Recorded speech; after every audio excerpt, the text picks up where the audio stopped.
Hello बच्चों, कैसे हैं आप सभी। आई होप अच्छे होंगे।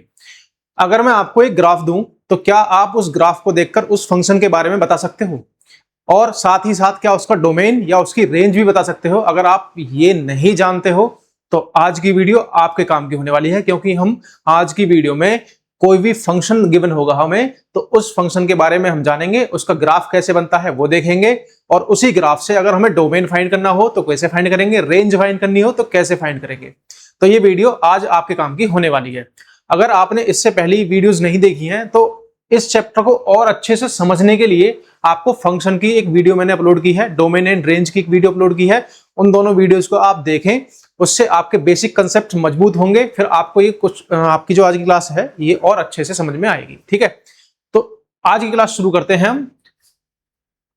दो जो मैंने आपको वीडियो बताई है ना, दो, वो एक तो आपकी functions of basics, function basics के बारे में, ठीक है। दूसरा आपका डोमेन और रेंज के बारे में। वहां पर हमने डोमेन और रेंज फंक्शन को देखकर, जो हमें फंक्शन गिवन था उसे देखकर पता किया था हमने कि डोमेन और रेंज क्या होगा। लेकिन आज हम डोमेन और रेंज ग्राफ देखकर पता करेंगे, ठीक है। तो चलिए सबसे पहले शुरू करते हैं। देखो, पहले रेंज और डोमेन समझते हैं। रेंज और डोमेन होता क्या है। आप सभी जानते होंगे फंक्शन के बारे में कि कोई भी फंक्शन है आपका, वो एक सेट से दूसरे सेट पर डिफाइन होता है। Suppose this is the function F. Function F is a mapping. आपको पता होगा फंक्शन एफ जो है मैपिंग होती है, और ये सेट आपका ए है और ये सेट आपका बी है, और यहां पर एक्स टाइप के एलिमेंट होंगे और यहां पर वाई टाइप के एलिमेंट होंगे।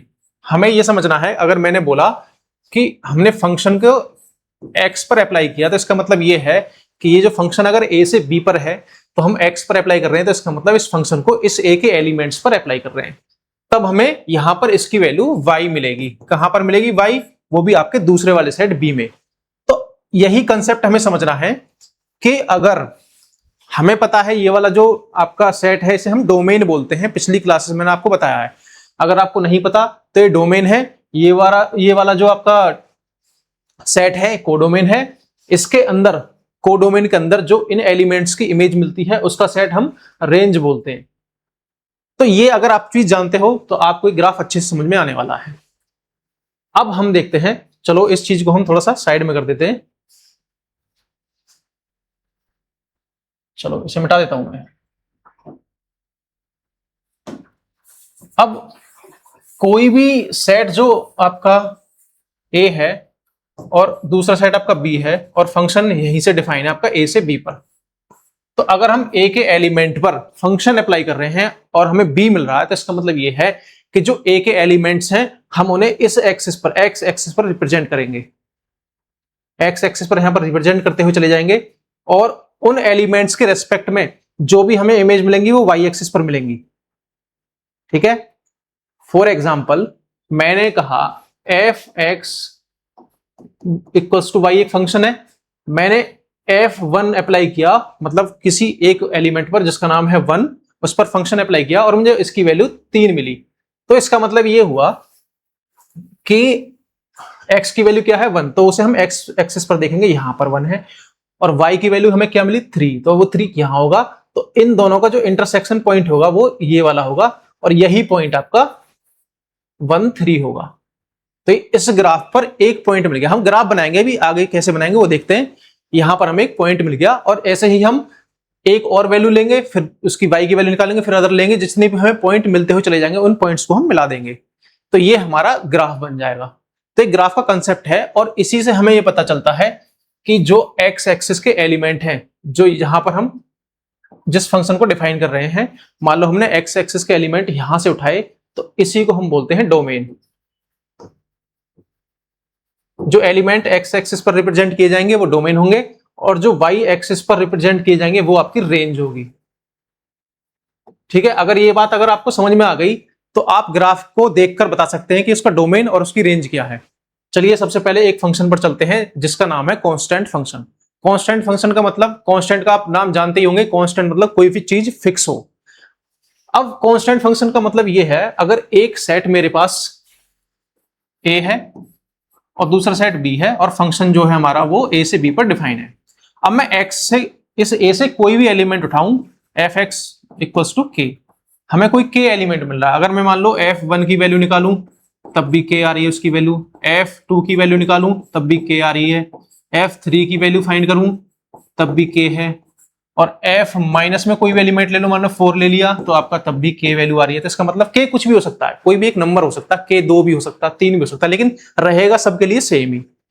तो ऐसे फंक्शन को हम कांस्टेंट फंक्शन बोलेंगे। ये आपका रेसिप्रोकल है, गलत लिखा हुआ है, ठीक है। तो ये कांस्टेंट फंक्शन होगा और इसका जो ग्राफ होगा, अगर मैं मान लो एक फंक्शन लेता हूं f(x = 3), इसका मतलब ये हुआ ये किसकी वैल्यू है, y की वैल्यू, जो कि आपके b सेट से बिलोंग करती है, मैंने आपको बताया था। और x जो वैल्यू थी आपकी वो बिलोंग्स करती है a सेट से, ठीक है। अब अगर मैं x की वैल्यू कुछ भी पुट करूं, मान लो मैंने -5 पुट की, -4 पुट की, -3 पुट की, -2, 1, 2, 3 एटसेट्रा जो भी है, मुझे y की वैल्यू हमें इसकी फंक्शन की वैल्यू हमेशा 3 मिलेगी। 3 कहां पर है y, वो ये है। अब अगर मैं इन सबके इंटरसेक्शन पॉइंट देखूं, -5 की वैल्यू पुट की तब भी 3 वैल्यू मिल जाए, -4 की वैल्यू पुट की तब भी 3 मिली। y एक्सिस पॉजिटिव इधर है, नेगेटिव इधर है, तो यहां पर हम 3 का पॉइंट, ये वाला y = 3 पॉइंट होगा, ये वाली लाइन जो होगी, ठीक है। -3 पुट करता हूं तब भी 3, 2 पुट करता हूं तब भी 3, सब 3 मिल रही है। तो इसका मतलब इसका जो ग्राफ होगा ना, वो ग्राफ कुछ इस टाइप का होगा।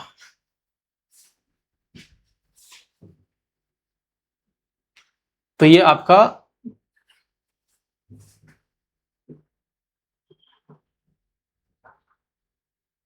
इस तरह से, एक मिनट भाई, तो आप यहां से देख पा रहे होंगे, तो ये ग्राफ जो है कांस्टेंट, एक सीधी लाइन है, तो यही आपका कांस्टेंट फंक्शन का ग्राफ बनेगा। कांस्टेंट फंक्शन कुछ भी हो सकता है, यहां पर आपकी इसकी वैल्यू 3 थी तो मैंने 3 ले ली, अगर मान लो -2 होती तो -2 वाली लाइन फिर यहां बनती इस तरह से, क्योंकि -2 यहां पर है, -4 होती वो वैल्यू तो यहां बनती। तो ये कांस्टेंट फंक्शन का ग्राफ बनेगा। अब अगर इसकी मैं बात करूं रेंज और डोमेन की, सबसे पहले तो हम डोमेन देखते हैं। डोमेन हम क्या वैल्यू पुट कर रहे हैं, पुट मतलब जो एक्स एक्सिस से हमने वैल्यू पुट करी, तो हम यहां से लेकर यहां तक सारी वैल्यूज पुट कर रहे हैं। तो इसका मतलब ये इसका जो डोमेन होगा वो रियल नंबर होगा, सारे सारे एलिमेंट्स होंगे, सारे के सारे। मतलब मैंने इनफाइनाइट -इनफाइनाइट की तरफ चलना शुरू किया और मैं यहां पर +इनफाइनाइट की तरफ जा रहा हूं, तब भी मुझे वैल्यू k ही मिल रही है। तो इसका मतलब ये हुआ कि रियल नंबर तो इसका डोमेन हो जाएगा, और y एक्सिस पर जो वैल्यू मिल रही है हमें सिर्फ एक वैल्यू मिल रही है, वो है ये। तो इसका मतलब ये हुआ कि इसका जो डोमेन होगा वो रियल नंबर होगा r, और इसकी जो रेंज होगी केवल एक एलिमेंट होगी, सिंगलटन सेट, जो कि k होगा आपका। एक सिंगलटन सेट है जिसमें एक ही एलिमेंट होगा, तो इसकी रेंज आपकी k हो जाएगी, ठीक है। अब सेकंड फंक्शन की तरफ चलते हैं, जो कि होगा आइडेंटिटी फंक्शन। इसे समझ लिया आराम से आप। देखो आइडेंटिटी फंक्शन का मतलब ये है, सपोज अ फंक्शन, ये आपका फंक्शन जो है रियल नंबर से रियल नंबर पर डिफाइन है, पीछे भी मैंने रियल नंबर से रियल नंबर पे लिया था, ठीक है। वहां सेट ए बी की बजाय मैं आर आर लेता हूं, क्योंकि ए भी आर है और बी भी आर है। इसका मतलब ये हुआ कि अगर मैं फंक्शन इसके एक एलिमेंट पर अप्लाई करूं एफ एक्स पर, तो यहां पर मुझे उसकी इमेज भी एक्स मिले। सपोज मैंने इससे आपका एक एलिमेंट उठाया f1, तो इसकी वैल्यू मुझे 1 मिली। अगर मैं f2 फाइंड करूं तो मुझे इसकी वैल्यू भी 2 मिले, f3 की वैल्यू निकालूं तब 3 मिले, और f-1 फाइंड करूं तो मुझे -1 मिले, f-2 फाइंड करूं तो मुझे -2 इसकी वैल्यू मिले। तो इस तरह से जो मैं वैल्यू पुट कर रहा हूं मुझे वही वैल्यू मिल रही है। तो इसका मतलब ये होगा कि ये एक आइडेंटिटी फंक्शन होगा, और इसका ग्राफ अगर हम देखें, अगर मैं 1 वैल्यू पुट कर रहा हूं तो i की वैल्यू मुझे 1 मिल रही है, तो ये वाला पॉइंट इनका इंटरसेक्शन पॉइंट। अगर मैं x की वैल्यू 2 पुट कर रहा हूं तो मुझे इसकी वैल्यू भी 2 मिल रही है, तो इसका मतलब ये इसका इंटरसेक्शन पॉइंट। अगर मैं y की वैल्यू 3 पुट कर रहा हूं तो इसकी वैल्यू y की वैल्यू x की वैल्यू 3 पुट कर रहा हूं तो मुझे y की वैल्यू 3 मिल रही है, तो इसका इंटरसेक्शन पॉइंट इन दोनों का ये वाला होगा। आप इस तरह से इंटरसेक्शन पॉइंट इसके निकाल सकते हैं। तो इसी तरह से मुझे पॉइंट मिलते चले जाएंगे। अब मैं नेगेटिव की तरफ चलूं, अगर मैं -1 पुट कर रहा हूं तो -1 वैल्यू मिल रही है, -2 पुट कर रहा हूं तो -2 वैल्यू मिल रही है, -3 पुट करता हूं तो -3 मिलती है। अगर मैं इस लाइन को मिला दूं, इन सब पॉइंट को ज्वाइन करने वाली लाइन देखूं, तो मुझे वो इस तरह से एक लाइन मिलेगी, ठीक है। तो ये जो आपका ग्राफ होगा, जो आप ग्राफ अपनी स्क्रीन पर देख पा रहे हैं, ये वाला जो लाइन है, ये आपका आइडेंटिटी फंक्शन का ग्राफ होगा, आइडेंटिटी फंक्शन का ग्राफ होगा। और इस ग्राफ में अगर मैं डोमेन और रेंज फाइंड करना चाहूं, तो डोमेन क्या होगा आपका, हम जो वैल्यूज पुट कर रहे हैं सारी की सारी वैल्यू हम रियल नंबर से पुट करते हुए जा रहे हैं, यहाँ से माइनस इनफाइनाइट से चले और प्लस इनफाइनाइट। देखो मैंने यहाँ पर, क्योंकि हाँ मैं माइनस इनफाइनाइट तक जा नहीं सकता, तो इसका मतलब मैंने -5 तक लिया है। -5 6 होगा, -7 होगा, इस तरह से बढ़ती हुई जाएंगी। मैं यहाँ से पुट करते आऊंगा वैल्यू और 0 की तरफ आऊंगा, फिर पॉजिटिव डायरेक्शन में जाऊंगा, तो उसी रेस्पेक्ट में मुझे y की वैल्यू मिलती चली जाएंगी। तो इसका मतलब ये हुआ कि जो इसका डोमेन होगा, मैं कहां से आ रहा था, इस तरफ से आ रहा था और यहां तक जा रहा था, इसका मतलब इसका डोमेन जो होगा वो रियल नंबर हो जाएगा। मुझे रेंज क्या मिल रही थी, जो वैल्यू मैं पुट कर रहा था वही वैल्यू मिल रही थी। इसका मतलब ये पूरा ग्राफ यहां से लेके यहां तक क्या होगा आपका, इसकी रेंज, तो इसकी रेंज भी आपका रियल नंबर हो जाएगी। ऐसा नहीं है कि मैं -5 पुट कर रहा हूं तब भी मुझे -5 मिल रहा है। अगर मैं -4.5 पुट करूं, पॉइंट की डेसिमल्स वैल्यू यहां होंगी, तो इसकी वैल्यू भी मुझे -4.5 यहां मिलेगी। डेसिमल नंबर्स के लिए भी वही एलिमेंट मिलेगा मुझे। तो इसका मतलब इसकी रेंज भी R होगी और इसका डोमेन भी आपका R होगा। ये बात आपको समझनी है, ठीक है? ठीक है, समझ में आ रहे हैं ग्राफ? अभी बहुत सिंपल ग्राफ थे, थोड़ी सी डिफिकल्टी बढ़ने वाली है, तो वो देखते हैं अब आइडेंटिटी फंक्शन के मैंने आपको डोमेन रेंज बता दी। अब इसके बाद में आता है आपका मॉडुलस फंक्शन। मॉडुलस फंक्शन क्या होता है? मॉडुलस फंक्शन की को हम इस तरह से रिप्रेजेंट करते हैं, f(x = mod x)। और इस mod x को आप सभी जानते हैं, हम इसे एब्सोल्यूट वैल्यू लेते हैं। इस फंक्शन की हम एब्सोल्यूट वैल्यू लेते हैं। अगर मैं मान लो -3 की वैल्यू फाइंड करूं तो मुझे इसकी वैल्यू 3 मिलेगी। अगर मैं -5 पुट करूं इसके अंदर तब भी मुझे 5 मिलेगा। अगर मैं 6 की वैल्यू फाइंड करूं तो 6 मिलेगा। 7 की वैल्यू फाइंड करूं तो 7 मिलेगा। अब अगर मैं इसमें 5 की वैल्यू देखूं तो उसकी भी 5 मिलेगी। इसका मतलब ये हुआ कि मैं कोई भी वैल्यू पुट कर लूं, कोई भी नेगेटिव वैल्यू हो चाहे पॉजिटिव वैल्यू हो, हमेशा इसकी वैल्यू हमें पॉजिटिव मिलने वाली है। तो इससे हम क्या समझे, इस फंक्शन को हम किस तरह से ब्रेक करेंगे? इस फंक्शन को ब्रेक हम ऐसे करेंगे, अगर मान लो ये एक फंक्शन x होता, f(x = x), और मैं यहां पर इसकी नेगेटिव, सबसे पहले हम देखते हैं पॉजिटिव वैल्यू। अगर मैं x की पॉजिटिव वैल्यू यहां पुट करूं तो मुझे यहां भी पॉजिटिव वैल्यू मिलेगी। तो इसका मतलब ये हुआ कि पॉजिटिव वैल्यू के लिए तो ये फंक्शन f(x = x) होगा। अगर मैं अब नेगेटिव वैल्यू लूं, इसमें अगर मैं नेगेटिव वैल्यूज पुट करूं, मान लो f-5 निकालना, मुझे f-5 फाइंड करना है, तो इसका मतलब इसकी वैल्यू नेगेटिव आएगी। अब इस नेगेटिव को हटाने के लिए मैंने क्या काम किया, एक नेगेटिव साइन बाहर लगा दिया। अब मैं इसमें अगर -5 पुट करता हूं तो इसका मतलब ये होता है माइनस और -5 विच इज 5। अब मुझे इसकी वैल्यू पॉजिटिव मिल जाएगी। तो इसी तरह से हमने ये ग्राफ आपका ब्रेक कर लिया। जो आपका अगर x से ग्रेटर वैल्यू होंगी आपकी, x से अगर हम 0 से ग्रेटर वैल्यू पॉजिटिव वैल्यू होंगी, तो उसके लिए तो फंक्शन x ही होगा, क्योंकि पॉजिटिव वैल्यू पुट करो, पॉजिटिव वैल्यू हमें आउटपुट मिलेगी। अगर 0 से छोटा हो जाता है, यानी कि नेगेटिव नंबर्स हो जाता है, नेगेटिव नंबर्स के लिए आपका ये फंक्शन -x की तरह ट्रीट करेंगे हम, जिससे हमें इसकी वैल्यू पॉजिटिव मिले। तो ये फंक्शन हम इस तरह से ब्रेक कर देंगे।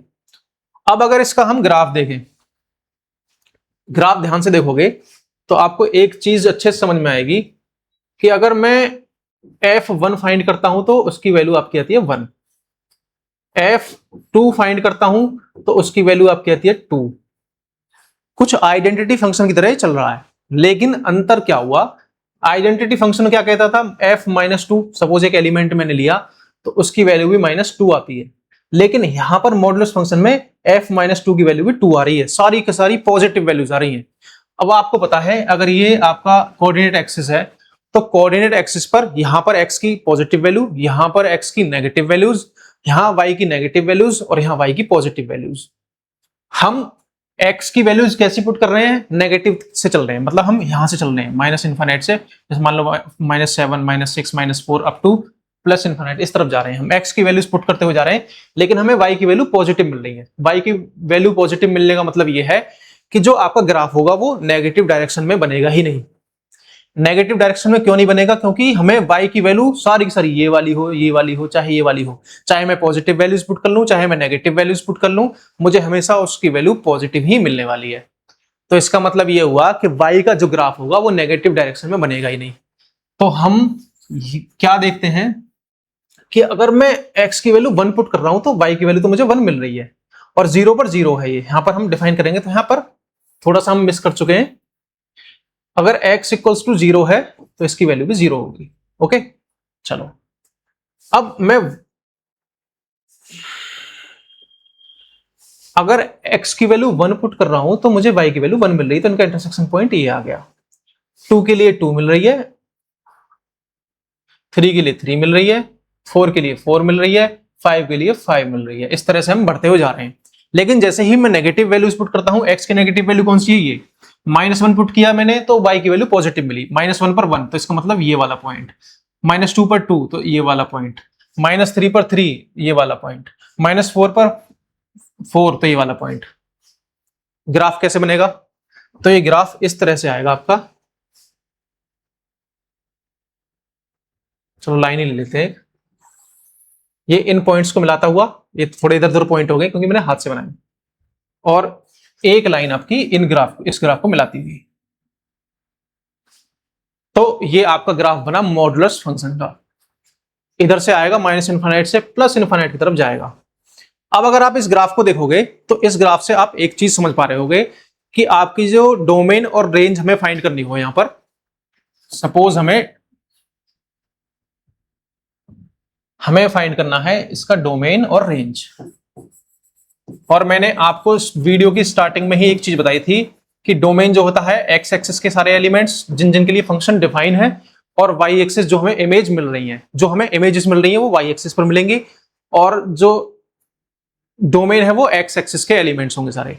अब आप एक चीज देख पा रहे होंगे, हम -∞ से वैल्यू पुट करते हुए आ रहे हैं और +∞ की तरफ जा रहे हैं, तो इसका मतलब x की वैल्यू तो हम -∞ से +∞ की तरफ जा रहे हैं, तो ये रियल नंबर होगा। डोमेन तो आपका R हो गया क्योंकि हम जिसमें से एलिमेंट उठा रहे हैं। लेकिन हमें जो वैल्यूज मिल रही हैं वो नेगेटिव y तो मिल नहीं रही, y की नेगेटिव वैल्यूज तो हमें मिल ही नहीं रही, तो इसका मतलब इन वैल्यूज को तो हम इंक्लूड नहीं करेंगे, इन्हें एक्सक्लूड कर देंगे, तो रियल नंबर तो इसका सेट होगा नहीं, क्योंकि रियल नंबर में तो आपकी नेगेटिव वैल्यूज भी आती हैं।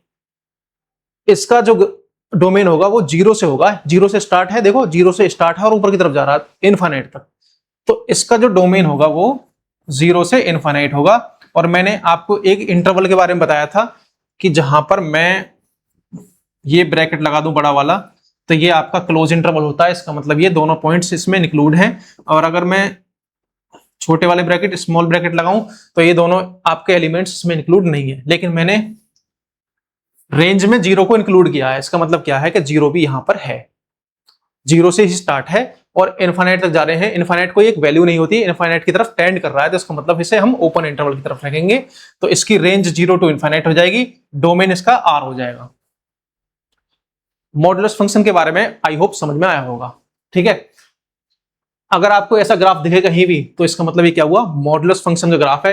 कौन से फंक्शन का, f(x = x, mod x। लेकिन इसमें ऐसा भी हो सकता है, ये तो mod x का होगा। अब अगर सपोज थोड़ा सा इसमें चेंज कर दें, f(x = mod x - 3, ठीक है, mod x - 3। अब यहां पर देखो कि y की वैल्यू यहां 0 कब मिलेगी, जब x = कितना होगा आपका 3, x = 3 होगा, तब हमें y की वैल्यू 0 मिल रही है। इसका मतलब ये हुआ, आप अगर ध्यान से देख पाओगे, चलो इस पिछले का तो समझ में आया आपको मॉडुलस फंक्शन का। अब इसका देखते हैं, अगर ये वाला एक फंक्शन हमें गिवन है मॉडुलस के अंदर, पहले तो सिंपल है कि x था, अब x - 3 है, ये 0 कब होगा, जब x = 3 होगा। x = 3 पर हमें y = 0 मिल रहा है, इसका मतलब ये हुआ x की वैल्यू जब 3 है तो y की हमें वैल्यू 0 मिल रही है। 0 जो है यहीं पर होगा, इसी पॉइंट पर y की वैल्यू यहाँ 0 होता है, इस पूरी लाइन पर y की वैल्यू 0 है, तो इसका मतलब जो ये कहां पर मिल रहे हैं, जहां एज बनेगा वो वाला पॉइंट 3 0 होगा।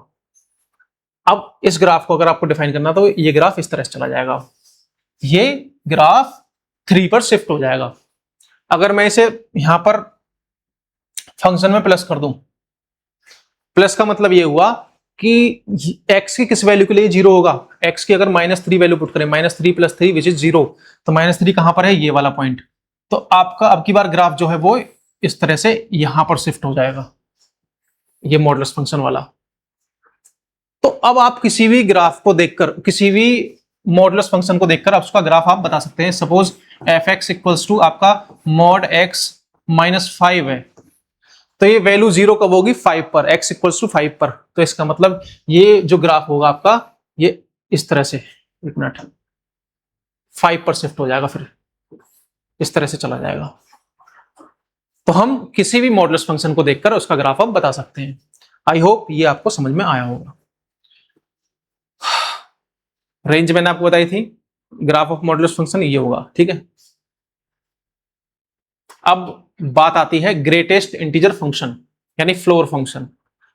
थोड़ा यहां पर स्टूडेंट्स को कंफ्यूजन होती है, वो हमें समझना है। दो फंक्शन होते हैं, एक तो फ्लोर, सीलिंग, एक तीसरा और होता है फ्रैक्शनल पार्ट। तीनों मैंने यहां इंक्लूड किए हैं, उन्हें हम देखने वाले हैं धीरे धीरे। फ्लोर फंक्शन को हम इस तरह से रिप्रेजेंट करते हैं, सीलिंग फंक्शन को हम इस तरह से रिप्रेजेंट करते हैं, और फ्रैक्शनल पार्ट फंक्शन को हम इस तरह से रिप्रेजेंट करते हैं। अब इनके रिप्रेजेंटेशन का तरीका तो हमने समझ लिया। अब हमें समझना है कि इनका ग्राफ और इसका मतलब क्या होता है। अब इसके लिए अगर हम थोड़ा सा चलिए इसे डिफाइन करते हैं। फ्लोर फंक्शन, फ्लोर फंक्शन का मतलब ये हुआ, अगर कोई भी वैल्यू है वो हमेशा फ्लोर पर होनी चाहिए, मतलब फर्श पर। अब इसी चीज को अगर आप जानते हो, फ्लोर का मतलब जमीन पर होनी चाहिए, तो अगर मैं बोलता हूं फ्लोर फंक्शन ऑफ 5.4, इस फंक्शन के लिए कम वैल्यू कौन सी है? सबसे कम वो होगी आपकी 5, ठीक है। अगर मैं फ्लोर फंक्शन ऑफ 6 निकालूं तो वो 6 आएगा, लेकिन अगर मैं फ्लोर फंक्शन ऑफ 6.3 निकालूं तब भी वो 6 आएगा। मान लो जैसे ये एक आपका, हम छत की तरफ जा रहे हैं, एक आपकी रूफ है, एक आपका फ्लोर है। मैंने यहां 6 से स्टार्ट किया और मैं यहां 6.5 पर पहुंच गया, लेकिन इस 6.5 के लिए भी वैल्यू जो आएगी वो हमेशा 6 ही आएगी, फ्लोर पर ही आएगी। मैं अगर 6.8 पर पहुंच जाऊं तब भी इसकी वैल्यू 6.8 होगी। मैं अगर 6.99 पर पहुंच जाऊं तब भी इसकी वैल्यू 6 होगी, लेकिन 7 होते ही इसकी वैल्यू 7 हो जाएगी, ठीक है। अब ये तो हमें समझ में आ गया कि फ्लोर फंक्शन के लिए आपकी वैल्यूज अगर मान लो मैं 9.99 लिख दिया मैंने, तो इसका मतलब इसकी वैल्यू होगी हमें 9। जैसे हम निकालते हैं ना एफ एक्स इक्वल्स टू कोई फंक्शन एक्स है, अगर हम f1 की वैल्यू फाइंड कर रहे हैं तो इसका मतलब वो 2, 3 कुछ भी आ सकती थी। यहां पर f 9.99 इक्वल्स टू आएगा 9 फ्लोर फंक्शन के लिए। अगर मैं फ्लोर फंक्शन के लिए f 6.7 पुट करूं तो इसकी वैल्यू हमेशा 6 आएगी, ठीक है। अब ये बात आपको समझ में आ गई। ये तो हुआ पॉजिटिव नंबर्स के लिए। अगर नेगेटिव नंबर्स पूछे तो हमें, मैंने आपको बताया था हमेशा छोटी वैल्यू लेनी है हमें। मान लो 0 है, ये 1 है, ये 2 है, ये 3 है, ये 4 है। अगर मैंने बोला 1.5 आपका कहीं यहां होगा, तो इसके लिए वैल्यू क्या थी फ्लोर फंक्शन की? वो थी 1, मतलब हम लेफ्ट में जा रहे थे इस तरफ, इसके लिए 1 थी। तो अब अगर आपको ये कंसेप्ट समझ में आया तो यहाँ -1 होगा, यहाँ -2 होगा, यहाँ -3 होगा। अगर मैं बोलूं -1.5, -1.5 आपका यहाँ होगा, 1 और 2 के बीच में माइनस के। तो इसके लिए फ्लोर फंक्शन की वैल्यू क्या होगी? हमें लेफ्ट में ही जाना है, इसका मतलब इसकी फ्लोर फंक्शन की वैल्यू -2 होगी, क्योंकि हमें उससे पहले वाली छोटी वैल्यू लेनी है। 1.5 था, उससे छोटी वैल्यू जो थी आपका इंटीजर कौन सा था? 1 था। यहां पर भी वही इंटीजर लेना जो उससे छोटा होगा। 1.5 है, वो भी नेगेटिव, तो इसका इंटीजर सब छोटा वाला इंटीजर -2 होगा, इसके लिए -3 होगा। मान लो मैं यहां पर 2.4 -2.4 का फ्लोर फंक्शन निकालूं तो इसकी वैल्यू -3 आएगी, क्योंकि इससे छोटे वाला जो इंटीजर है वो इधर आएगा। तो आपको इसके बारे में समझ में आया होगा। अब इसका अगर हम ग्राफ देखें तो ग्राफ क्या होगा? ये y की वैल्यू 1 है। अगर मैं 0 से शुरू करता हूं और यहां तक जाता हूं 1 तक, तो इसकी वैल्यू 0 ही रहेगी। तो इसका मतलब ये वाला आपका इतना ग्राफ यहां होगा, y की वैल्यू 0 ही रहेगी। अब मैं अगर 1 के बाद शुरू करता हूं, 1 के बाद यानी 1.1 ले लूं, 1.2 ले लूं, 1.3 ले लूं, अप टू 1.9 ले लूं, 1.99 ले लूं, इन सब के लिए फ्लोर फंक्शन की वैल्यू हमेशा 1 होगी। और y चाहे हम F1 निकालें, F1.5 निकालें तब भी 1 आएगी, चाहे मैं F1.9 निकालूं तब भी 1 आएगी। इसका मतलब ये हुआ कि इस 1 से 2 के बीच में हमेशा वैल्यू y की 1 आती है। तो इसका मतलब ये हुआ कि यहां से स्टार्ट होगा ये वाला ग्राफ, इस तरह से यहां तक जाएगा, क्योंकि y की वैल्यू तो इस पूरी लाइन पर 1 है। यहाँ भी 1 है, यहाँ भी 1 है, यहाँ भी 1 है, यहाँ भी 1 है, और इसमें 2 इंक्लूड नहीं होगा। तो यहाँ पर हम एक ऐसा साइन लगा देंगे जो आपका अंदर से एक होल खाली होगा। इसका मतलब ये होगा कि ये वाली वैल्यू इंक्लूड नहीं है, ठीक है, यहां पर ये वैल्यू इंक्लूड नहीं है। फिर हम 2 से शुरू करेंगे, तो 2 पर y की वैल्यू 2 हो जाएगी, तो यहां से 2 ले लिया हमने। फिर हम 2 से 3 की तरफ बढ़ रहे हैं, तब भी y की वैल्यू 2 है, तो इसका मतलब ये 2 ही रहेगी थ्रू आउट अप टू 3 से थोड़ा सा पहले तक, 2.999, और 3 इसमें इंक्लूड नहीं होगा। 3 इंक्लूड अगली बार से होगा 3 से, इस तरह से। फिर यहाँ 4 इंक्लूड नहीं होगा।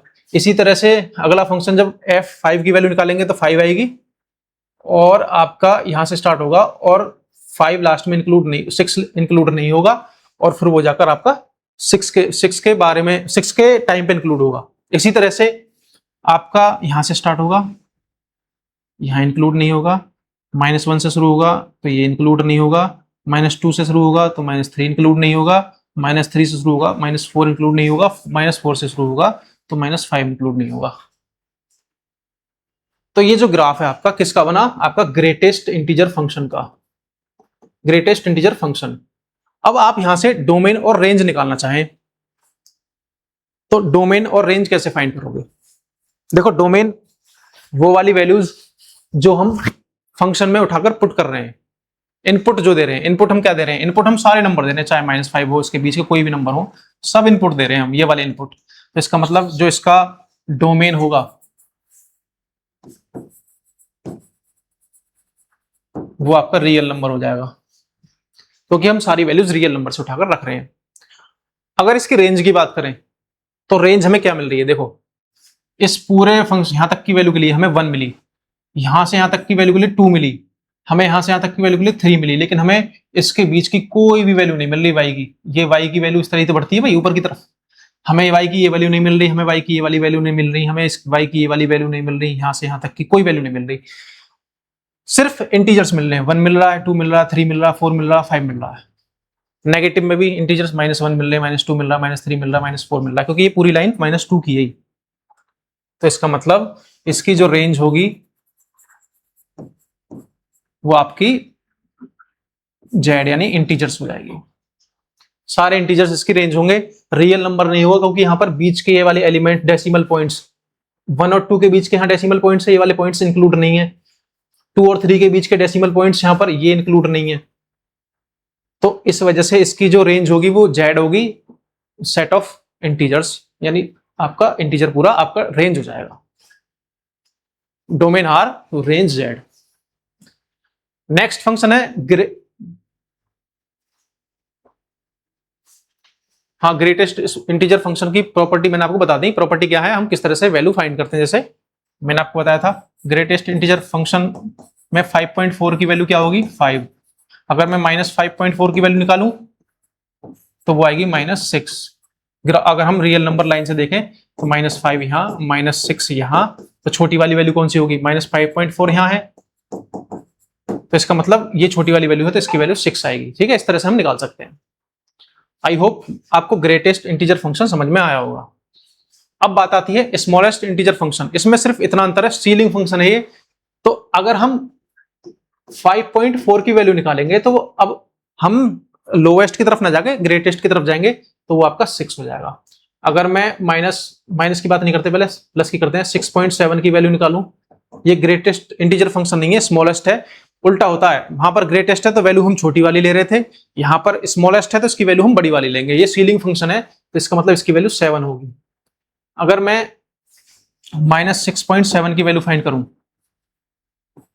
ग्राफ पर देखो, -6 यहां होगा, -7 यहां होगा, और -5 यहां होगा। -6.7, तो -6.7 कहीं यहां जाकर होगा, तो इससे बड़ी वैल्यू कौन सी है? -6। तो इसका मतलब इसकी वैल्यू -6 आ जाएगी। ठीक है, इस तरह से हम इन वैल्यूज को फाइंड कर सकते हैं। अब ग्राफ पर देखते हैं, ग्राफ पर हम इसे रिप्रेजेंट कैसे करेंगे।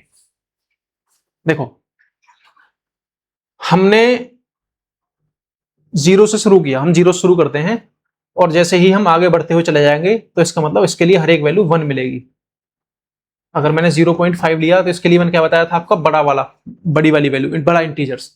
0 से 1 के इंटरवल के बीच में देखो, 0 से 1 के बीच में बड़ी वैल्यू कौन सी है, 1। तो इसके अंदर जितने भी एलिमेंट्स होंगे उन सब के लिए वैल्यू हमेशा 1 मिलेगी। तो इसका मतलब ये हुआ कि ये फंक्शन यहां से स्टार्ट होगा और 1 तक जाएगा और 1 भी इंक्लूडेड है। तो इसका मतलब यहां पर हम इस तरह से एक फिल्ड बॉक्स बनाएंगे क्योंकि यहां पर 1 इंक्लूडेड है। वहां पर अब एक होलो बॉक्स बना रहे थे हम, तो इसका मतलब ये था वो वैल्यू इंक्लूड नहीं थी, यहां पर ये वाली वैल्यू इंक्लूड है। इसी तरह से अगर हम आगे बढ़ते हुए चले जाएं, F1 से 2 के बीच में देखें तो सारी वैल्यूज हमें 2 मिलेंगी। तो ये 2 भी आपका इंक्लूड होगा यहां पर। अगर यहां देख लो, एक वैल्यू लेता हूं मैं 1.5, F1.5 की वैल्यू निकाले हम सीलिंग फंक्शन की, तो इसकी वैल्यू हमेशा 2 मिलेगी। तो यहां पर हमें 2 मिल रही है, देखो 1.5 के लिए 2 वैल्यू है यहां पर। तो इस तरह से हम इस ग्राफ को डिफाइन कर सकते हैं और आपके ग्राफ की इमेज आपके माइंड में बन चुकी होगी। ये ग्राफ अब इस तरह से होने वाला है।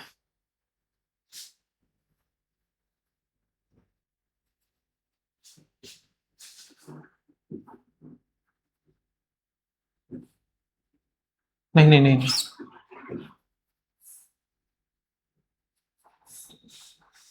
इस तरह से, ठीक है। तो ये ग्राफ जो हो जाएगा आपका स्मॉलेस्ट इंटीजर फंक्शन का हो जाएगा। जब आप कैलकुलस में जाओगे ना, इन ग्राफ की बहुत काम आने वाले हैं। जैसे आपका ये वाला ग्राफ, आपका ये फंक्शन दे दिया कि ये स्मॉलेस्ट इंटीजर फंक्शन कंटिन्यूस होगा नहीं होगा। कंटिन्यूस फंक्शन वो होता है जिसका ग्राफ ब्रेक ना हो। और आप देख पा रहे होंगे इसका ग्राफ जो है वो ब्रेक है, यहाँ टूटा हुआ है, यहाँ टूटा हुआ है, यहाँ टूटा हुआ है। तो इसका मतलब ये फंक्शन कंटिन्यूस नहीं होगा। और अगर मैं पीछे जाऊं इस ग्राफ पर, ये भी ब्रेक है, लेकिन इसमें ये कहीं भी ब्रेक हुआ नहीं है, ये कंटिन्यूस है हर जगह हर पॉइंट पर। तो इसका मतलब ये ग्राफ आपका कंटिन्यूस ग्राफ हो जाएगा। तो आप फंक्शन को देखकर ग्राफ तो बता ही दोगे, कंटिन्यूस बता दोगे, डिफरेंशिएबिलिटी बता दोगे। ग्राफ आने इस वजह से बहुत जरूरी है, ठीक है। तो आपका स्मॉलेस्ट फंक्शन हो गया,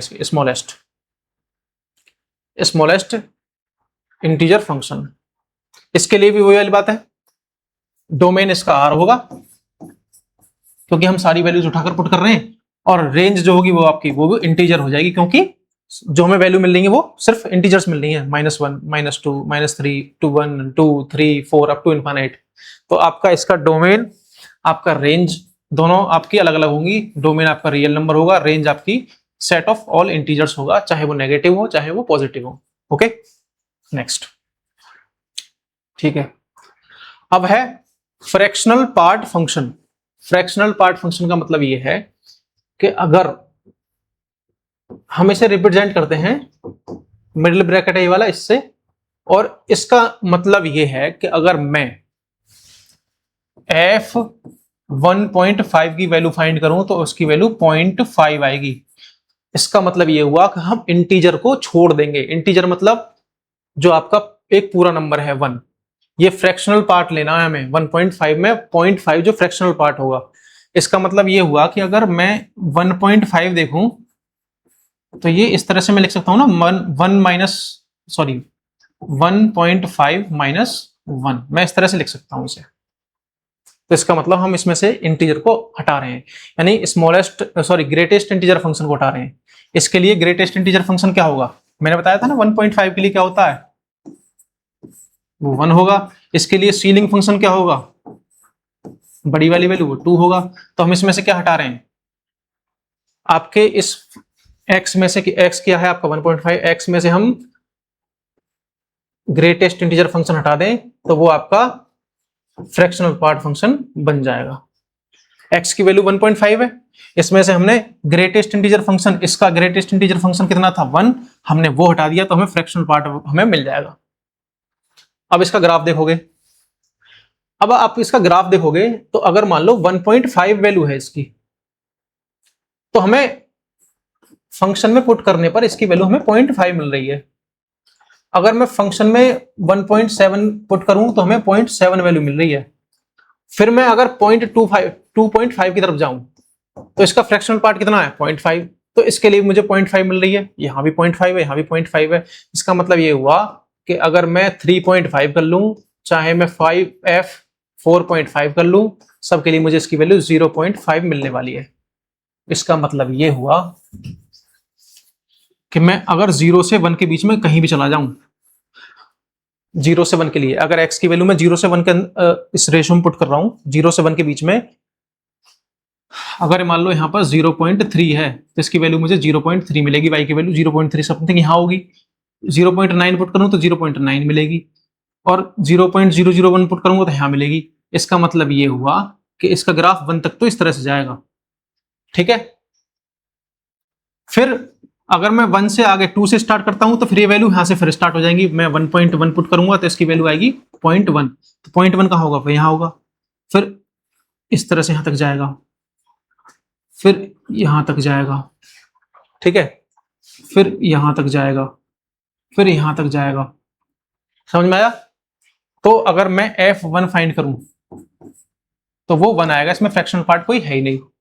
f0 की वैल्यू नहीं, सॉरी 0 आएगी इसकी, f1 की वैल्यू 0, f2 की वैल्यू वो भी 0, ठीक है। तो वो हमें यहां मिलने वाली है, यहां 0 कहां होगा, यहां, ये इस तरह से।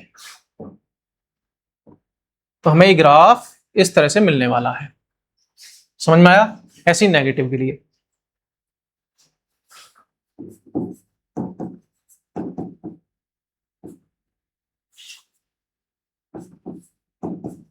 इसके लिए भी 0.5 मिलेगा हमें, ठीक है। इस इंटीजर को हम हटा देंगे, पॉजिटिव वैल्यूज मिलेंगी सारी की सारी इस तरह से ही।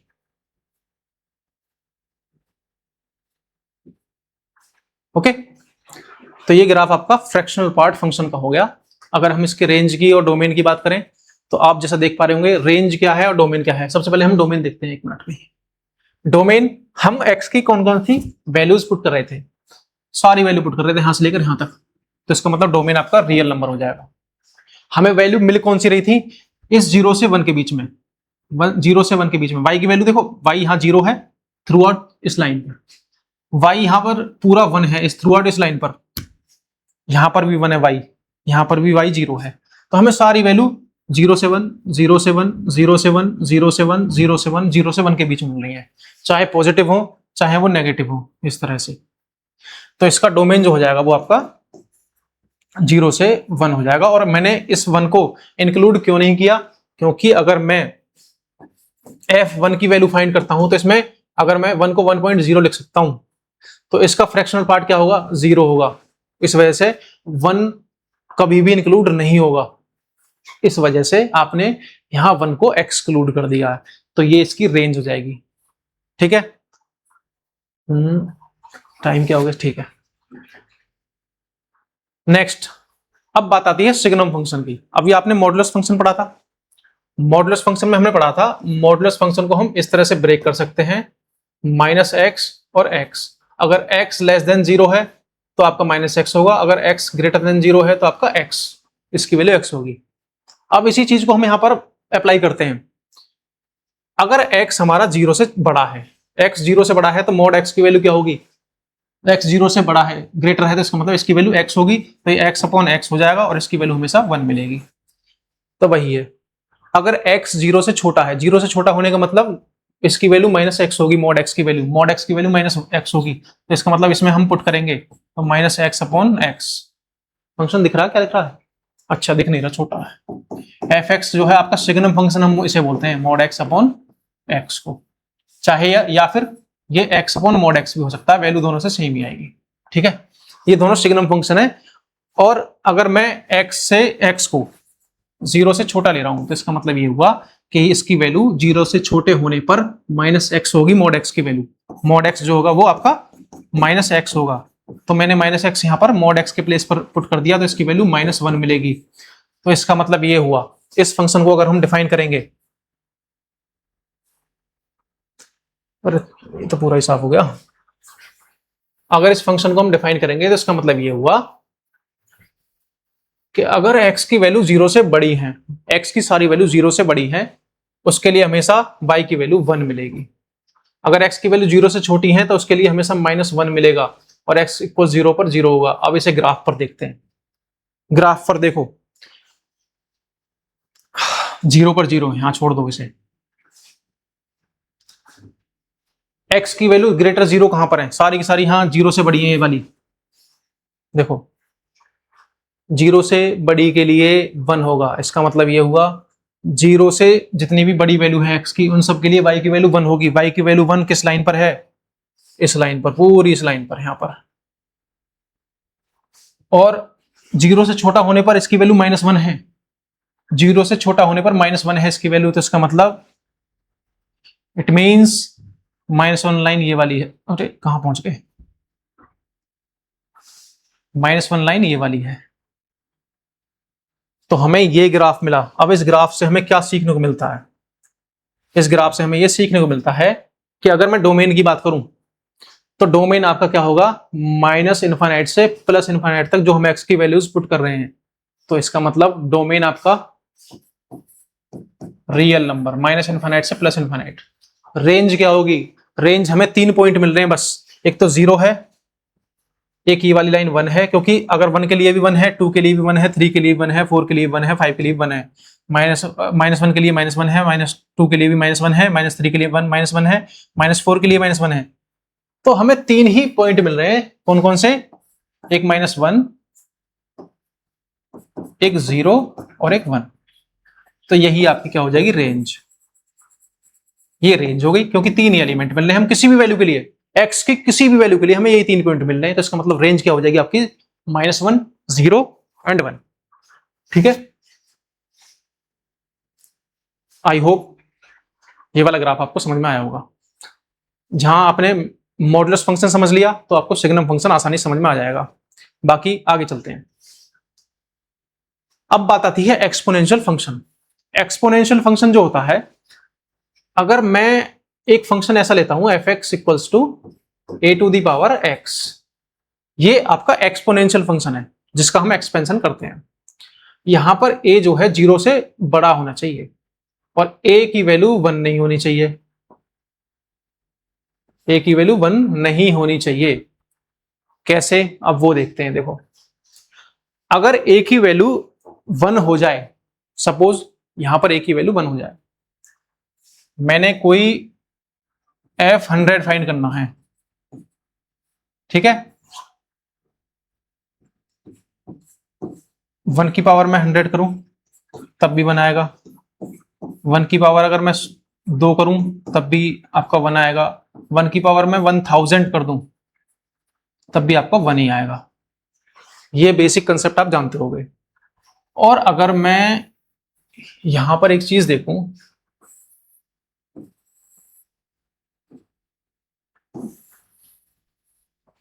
और f(x) की वैल्यू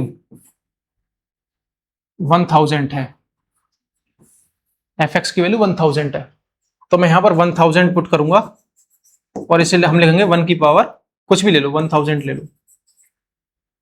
इसकी वैल्यू हमेशा 1 आएगी और 1 कभी 1000 के इक्वल नहीं होगा। तो इस वजह से यहां पर a की वैल्यू हम 1 नहीं लेते। और a की वैल्यू हम 0 से छोटी क्यों नहीं लेते वो देखते हैं। स्मॉलर देन 0, हम a की वैल्यू 0 से छोटी क्यों नहीं लेते? अगर मैंने a की वैल्यू सपोज करो -1 ले ली और x जो हमारा वो रियल नंबर से है, क्योंकि हमने जो फंक्शन डिफाइन किया वो रियल नंबर से रियल नंबर पर है। और रियल नंबर में आप सभी जानते होंगे कि नेगेटिव वैल्यूज भी आती हैं और पॉजिटिव वैल्यूज भी आती हैं विद आपका रेशनल नंबर्स। मान लो 1.5 भी होगा, इसका मतलब आपका 0.5 है तो ये 1/2 होगा। -0.5 सॉरी 0.5 है, ये भी इसमें इंक्लूड होगा, तो इसका मतलब -1/2 ये भी वैल्यू होगी आपकी। अब यहीं पर एक बात समझो, अगर आपका a की पावर मैंने 1 कर दिया था तो चलो ठीक है, a आ गया। a⁴ मैंने 2 कर दिया तो a² आ गया। ये सारी a से इसकी बड़ी वैल्यू है, किससे? 0 से।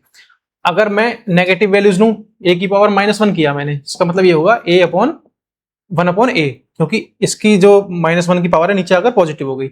चलो इसमें भी कोई दिक्कत नहीं हुई, ये भी आपका रियल नंबर होगा। अगर मैं a⁴ -2 फाइंड करूं तो इसका मतलब 1/ये a² होगा। इससे मुझे कोई दिक्कत नहीं है। लेकिन जहां पर a⁴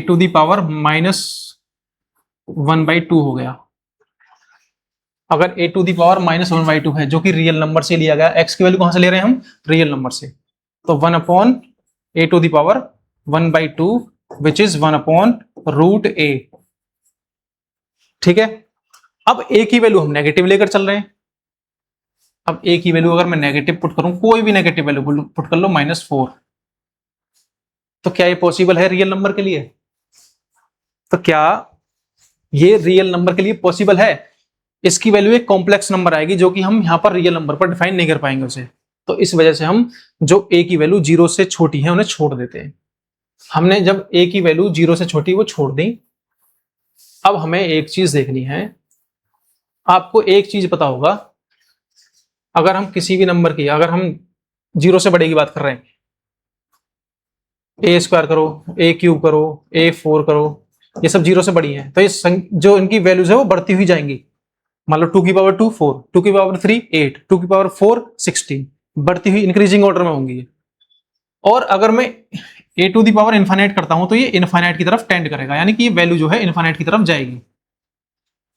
पॉजिटिव के लिए बात करते हैं हम सबसे पहले। जब आपका a जो है, केस 1, जब आपका a से a जो है सॉरी a 1 से बड़ा है। 1 से बड़ा होने का मतलब ये है कि इसकी वैल्यू, अगर हम जैसे जैसे x की वैल्यू बढ़ाएंगे a की वैल्यू बढ़ती हुई चली जाएगी। अगर मैं a की वैल्यू 2 पुट करूं तो ये a², सपोज करो मैंने a की वैल्यू 2 ले ली, 2 की पावर 2 4, 2 की पावर 3 8, 2 की पावर 4 16। मैं x की वैल्यू कौन सी पुट कर रहा था? ये वाली ऊपर वाली, इस 2 से मतलब नहीं है, 2 तो फिक्स हो गया क्योंकि हमारा फंक्शन जो था वो a to the power x था और हमें मिल रही थी वैल्यू y। इसे पुट करने पर ये y मिल रहा हमें, ये भी y है, ये भी y है, और x ये वाला जो पावर में, क्योंकि हम यहां से x की वैल्यू पुट कर रहे थे। तो जैसे जैसे x की वैल्यू इंक्रीज हो रही है y की वैल्यू भी इंक्रीज हो रही है। सपोज अगर a की वैल्यू 2 है, यहाँ x की वैल्यू 2 है तो हमें y की वैल्यू 4 मिल रही है, तो इसका मतलब कहीं जाकर ये पॉइंट यहाँ होगा। अगर थोड़ा और आगे चले तो ये पॉइंट यहाँ होगा। कुछ इस तरह से पॉइंट मिलते हुए चले जाएंगे हमें। ठीक है, और ये x की वैल्यू 0 कर दें, x equals to 0, x equal to 0 जो होगा आपकी ये वाली लाइन होगी पूरी पूरी, इस थ्रू आउट पूरी लाइन पर x की वैल्यू 0 है, क्योंकि x की वैल्यू यहाँ पॉजिटिव है, यहाँ नेगेटिव है।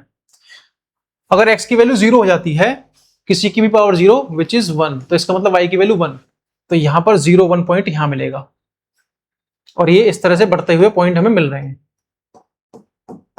ओके, अब अगर मैं इसी में x की वैल्यू नेगेटिव ले लूं, अब ये मत कहना नेगेटिव क्यों ले रहे हो, क्योंकि हमें इसमें इस a को नेगेटिव नहीं लेना था, x को हम कुछ भी ले सकते हैं, a नेगेटिव लेंगे तो दिक्कत हो जाएगी, वो मैंने बताया था क्यों।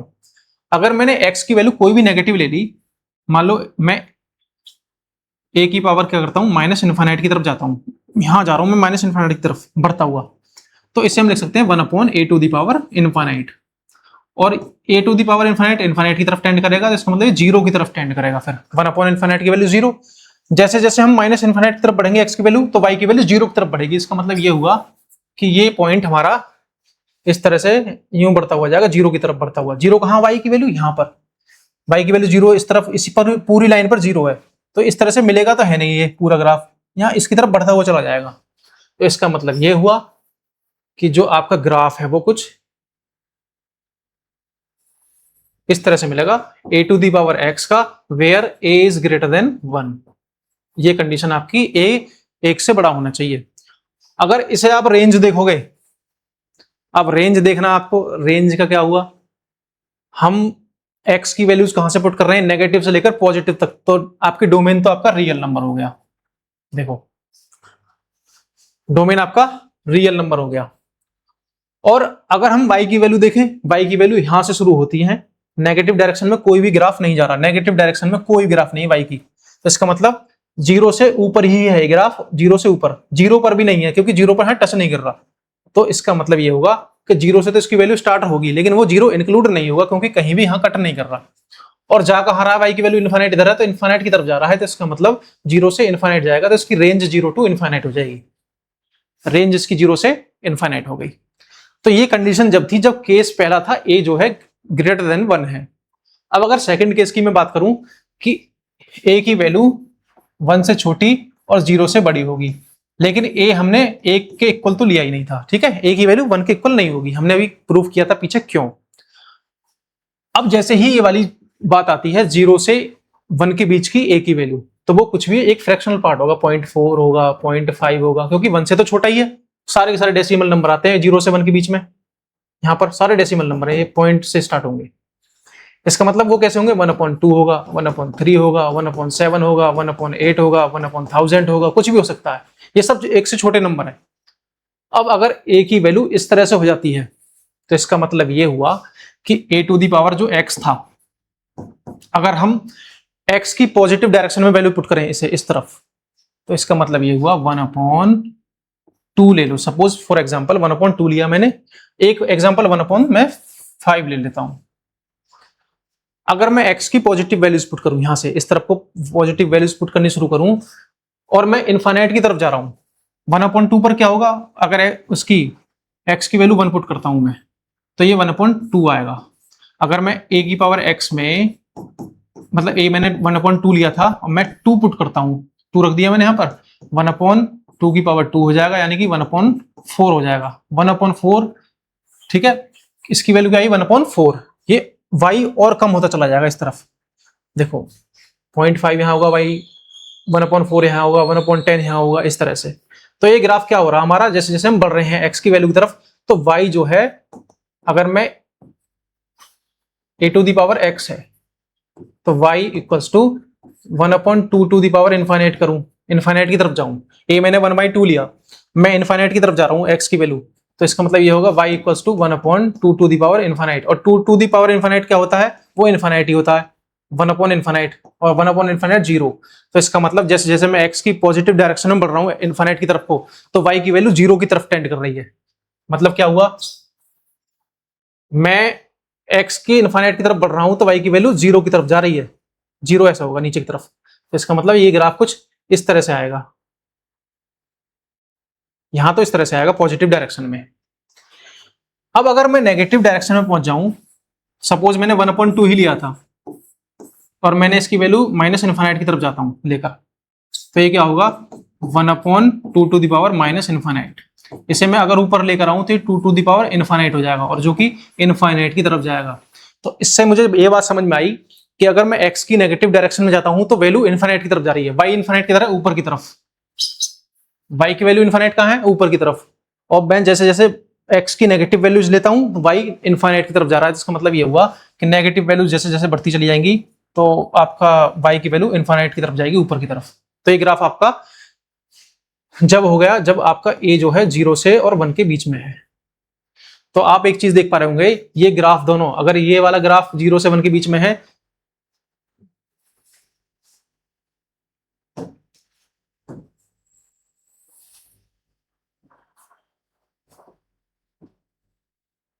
तो ये आपका ग्राफ ये वाला जो था ये a से बड़ा होने पर है। तो ये इस तरह से हम ग्राफ फाइंड कर सकते हैं। तो आप अगर इसकी भी रेंज बताओगे, देखो डोमेन तो रियल नंबर हो गया,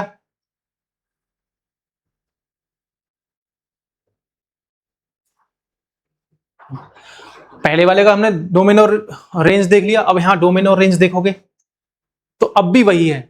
आपका जो डोमेन था वो नेगेटिव नंबर से पॉजिटिव नंबर, आपका रियल नंबर, और y की वैल्यू 0 से लेकर इनफाइनाइट की तरफ। तो आपका डोमेन और रेंज दोनों की तो सेम होगी, चाहे वो a 0 से 1 के बीच में लाई करे या फिर 1 से बड़ा हो। ठीक है, तो ये आपका इस तरह से हो जाएगा। अब आपने एक फंक्शन पढ़ा होगा e to the power x। e to the power x का मतलब होता है कि e to the power x की वैल्यू 2 से 3 के बीच में लाई करती है, मतलब 2 से तो बड़ी होगी और 3 से छोटी होगी e की वैल्यू। तो इसका मतलब ये हुआ कि जो e है वो ग्रेटर देन 1 है, यानी कि a ग्रेटर देन 1 के लिए ग्राफ क्या होगा इसके लिए, ये वाला ग्राफ, ये वाला। तो इसका मतलब e to the power x का ग्राफ क्या होगा, e to the power x का ग्राफ ये वाला बन जाएगा। और जैसे ही मैं e to the power minus X value वैल्यू, e to the power minus X, ये आपकी वैल्यू 0 से 1 के बीच में हो जाएगी, तो इसका ग्राफ ये वाला बन जाएगा। तो आपको e की पावर x और e to the power x का ग्राफ पता चल गया। अब आप बताओगे अगर ये क्वेश्चन आपका कंटिन्यूटी में होता तो बताओ e to the power x का जो ग्राफ है वो कंटिन्यूअस है या नहीं है। तो एक तो मेथड वो है कि हम क्वेश्चन सॉल्व करके बताएंगे, लेकिन आप ग्राफ देखकर बताओगे कि e to the power x का ग्राफ कंटिन्यूअस है और e to the power minus X का ग्राफ भी कंटिन्यूस है। तो ग्राफ आने का ये फायदा होता है। क्वेश्चन का आंसर आपको पहले से पता होगा, ठीक है। Graph of e to the power X ये वाला, और ये 0 की तरफ टेंड करेगा, और graph of e to the power minus X वो ये वाला होगा, और सारे के सारे ये कहां पर कट करेंगे, दोनों 1 पर ही कट करेंगे, y की वैल्यू 1 पर। ओके, तो ये एक्सपोनेंशियल ग्राफ हो गई। अब लॉगरिथमिक फंक्शन के बारे में जानेंगे, उससे पहले आपको एक बात समझना है कि जो एक्सपोनेंशियल फंक्शन है ए टू द पावर एक्स और लॉग एक्स, अगर मैं लॉगरिथमिक फंक्शन लूं तो एक दूसरे के इनवर्स होते हैं। और एक प्रॉपर्टी इससे पहले आपको समझा दूं, अगर मेरे पास लॉग बेस ए एक्स है और इसकी वैल्यू वाई है, लॉग फंक्शन इस तरह से डिफाइन होता है, उसका एक बेस होता है और एक्स की वैल्यू फाइंड करेंगे तो वाई आएगी। तो मैं इसे क्या लिख सकता हूं, अगर मैं यहां से एक्स की वैल्यू फाइंड करूं, यहां से अगर मैं x की वैल्यू फाइंड करूं तो यहां पर जो बेस है, इस बेस की पावर में y चला जाएगा। इसका मतलब क्या हुआ, इसका मतलब ये हुआ कि ये दोनों एक दूसरे के इनवर्स हैं, ये एक्सपोनेंशियल फंक्शन है, ये लॉगरिथमिक फंक्शन है। तो अगर आपको ये चीज समझ में आ गई तो वही हमें करना है। देखो, अब लॉगरिथमिक फंक्शन क्या है, जब एक a जो है 1 से बड़ा होगा। अब मैंने वही बताया था, a ना तो 1 के इक्वल होगा और ना ही 0 से छोटा होगा, क्योंकि ये आपका x बराबर a to the power y। हम log x को ऐसे भी लिख सकते हैं, हमें फंक्शन गिवन है y बराबर y equals to log x और बेस a, और इस वाले फंक्शन को मैं ये भी लिख सकता हूं जो मैंने आपको एक प्रॉपर्टी बताई थी। तो अगर मैं log x, log वाले फंक्शन को मैं एक्सपोनेंशियल फंक्शन में कन्वर्ट कर लूं क्वेश्चन सॉल्व करने के लिए तो आसान पड़ जाएगा। तो अगर x equals to a to the power y है, इसका मतलब ये हुआ कि ये आपका एक्सपोनेंशियल फंक्शन है, और exponential function a equals to 1 के लिए डिफाइन नहीं है और a 0 से छोटा हो उसके लिए डिफाइन नहीं है। अब उसी चीज को हम लेकर चलते हैं। अब यहां पर एक चीज बदल गई कि वहां पर y equals to a to the power x था, अब यहां पर इस फंक्शन में x equals to a to the power y हो गया। चीजें बस इतना चेंज हो गई। x अभी भी यहां से है, इस नंबर से, x ये रियल नंबर से रियल नंबर पर है, तो x हम अभी भी यहां से ले रहे हैं और y की वैल्यू यहां पर है। अब देखते हैं, देखो वही कंसेप्ट लगाता हूं पीछे वाला। अगर a जो है आपका वो 0 से बड़ा है, a अगर 0 से बड़ा है तो हम क्या काम करते हैं, पहले y लेते हैं हम इनफाइनाइट की तरफ। y को अगर हम इनफाइनाइट पुट करें, a to the power infinite, और x 0 से, सॉरी 1 से बड़ा है, अगर हम 1 से बड़ा है तो अगर इसकी पावर इनफाइनाइट पुट करेंगे तो x की वैल्यू हमें इनफाइनाइट मिलेगी। y की, अगर y इनफाइनाइट की तरफ जा रहा है, y की वैल्यू इनफाइनाइट की तरफ जा रही है तो x की वैल्यू भी हमें इनफाइनाइट मिलेगी, क्योंकि अगर a to the power infinite है और a जो है 1 से बड़ा है तो इसका मतलब इसकी वैल्यू भी इनफाइनाइट की तरफ टेंड करेगी। तो हम एक बात तो समझ गए कि जैसे जैसे y इनफाइनाइट की तरफ जाएगा, y इनफाइनाइट की तरफ जाएगा तो x भी इनफाइनाइट की तरफ जाएगा। x का इनफाइनाइट इधर है और y का इनफाइनाइट इधर है, तो हम जैसे जैसे बढ़ेंगे तो वो ग्राफ कुछ इस तरह से ऐसे जाएगा। अब एक बार देख पा रहे होंगे कि ये जो ग्राफ है, हम y की डायरेक्शन में बढ़ रहे हैं ऊपर की तरफ, इनफाइनाइट की तरफ, और ऐसे ही x की डायरेक्शन में भी हम इनफाइनाइट की तरफ बढ़ रहे हैं। अब मैं इसमें y की वैल्यू 0 पुट करूं, जो कि यहां x एक्सिस पर होगी, a की पावर 0 1, तो इसका मतलब x की वैल्यू 1 आई तो ये 1 पर कट करेगा इस ग्राफ को। और y टू दी पावर में अगर माइनस इनफाइनाइट की तरफ जाता हूं, x equals to a to the power minus infinite और x equals to 1 upon a to the power infinite which is 1 upon infinite which is 0, और x की value 0 की तरफ जाएगी। x की वैल्यू 0 कहां है, x की वैल्यू 0 की तरफ इस तरफ जा रही है। 0 से 0 तो यहां है, लेकिन इधर माइनस की वैल्यू है तो हम माइनस की तरफ तो जा नहीं रहे, तो ये वाला ग्राफ आपका इस तरह से यहां जाएगा। तो ये जो ग्राफ आपको मिला y equals to log x base a when a is greater than 1, तो ये उसका ग्राफ है। ठीक है, अब डोमेन और रेंज, इंटरेस्टिंग चीज ग्राफ से। डोमेन क्या था आपका, डोमेन हम इधर तो पुट कर ही नहीं रहे, डोमेन y की x की वैल्यू हम नेगेटिव तो पुट कर ही नहीं रहे हैं। इसका मतलब क्या हुआ, आपका डोमेन क्या होगा ये बताओ, 0 से इनफाइनाइट, लेकिन 0 भी इंक्लूड नहीं है यहाँ पर, 0 की तरफ हम जा रहे हैं। x की वैल्यू क्या क्या आई, x की वैल्यू यहां से यहां तक ही तो है, ये वाली वैल्यूज तो इंक्लूड है ही नहीं, तो नेगेटिव एक्स वाली वैल्यू तो खत्म। अब जीरो से इन्फाइनाइट की तरफ जा रहे हैं हम, तो इसका मतलब ये हुआ इसका जो डोमेन हो जाएगा आपका 0 to इन्फाइनाइट हो जाएगा। और अगर मैं रेंज की बात करूं, रेंज क्या मिल रही है हमें? रेंज होती है वाई एक्सिस पर मिलने वाली इमेजेस, तो वाई एक्सिस पर यहां से लेकर वहां तक मिल रही है, इसका मतलब आपकी रेंज जो हो जाएगी वो आर हो जाएगी। रेंज क्या हो गई? केस सेकंड आ गया। तो अब हम यहां से देखते हैं कि आपका डोमेन है आपका 0 to इन्फाइनाइट, एंड रेंज आपकी आर रियल नंबर होंगे। ये आपका log x का ग्राफ हो गया जब a जो है बेस आपका 1 से बड़ा है। अगर मैं आगे चलूं, फिर मैंने अब की बार क्या चेंज किया कि बेस जो है वो मैंने 1 से 0 के बीच में लिया, और अभी भी हमारे पास फंक्शन जो है वो पहले तो हम ये देखते हैं y equals to log x है, log x बेस a। अब इसे हम कन्वर्ट कर लेते हैं x equals to a to the power y। हम इस तरह से इसे चेंज कर सकते हैं क्योंकि एक दूसरे के इनवर्स होते हैं। अब हमें चीजें चेक करनी है, a जब 1 से छोटा है इसका मतलब ये हुआ कि वो कुछ इस तरह से होगा 1/2, 1/3, अभी हमने पढ़ा है क्योंकि 1 से छोटी है सारी वैल्यू ये। अब अगर मैं ये देखूं, सबसे पहले मैं देखता हूं y इन्फाइनाइट की तरफ जाए, y जा रहा है आपका इन्फाइनाइट की तरफ, y की वैल्यू इन्फाइनाइट इस तरफ है। अगर मैं यहां y की वैल्यू इन्फाइनाइट पुट करूंगा तो 1/3 की पावर इन्फाइनाइट ऐसे पुट करूंगा। y की वैल्यू इन्फाइनाइट पुट करी मैंने और a की वैल्यू 1/3 ले ली मैंने सपोज, तो x की वैल्यू आएगी आपकी 1/3 to the power infinite and which is 1/इन्फाइनाइट एंड दिस इज 0।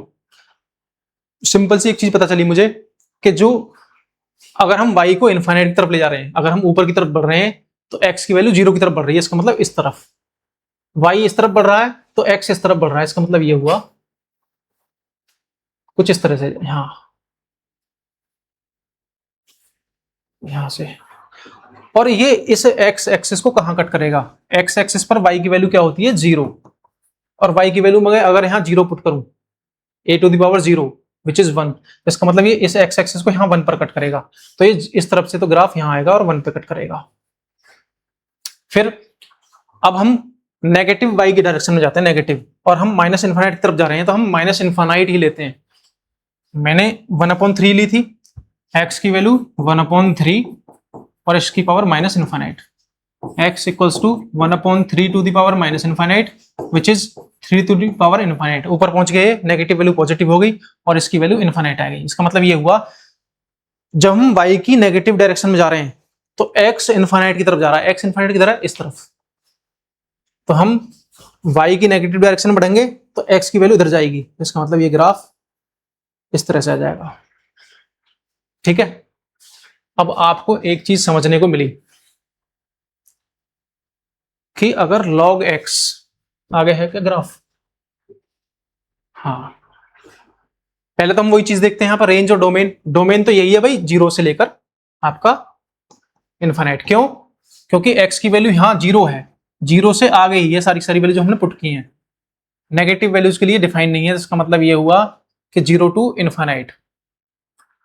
अब रेंज क्या होगी? रेंज ये वाली चीज होगी जो कि माइनस इन्फाइनाइट से प्लस इन्फाइनाइट, यानी आर रियल नंबर। तो वही चीज समझनी है हमें कि लॉगरिथमिक फंक्शन का, चाहे वो a जो है आपका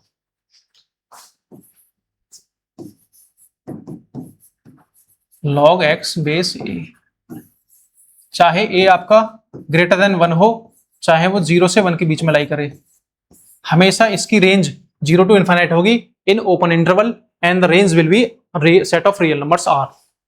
तो ये आपको पता चला।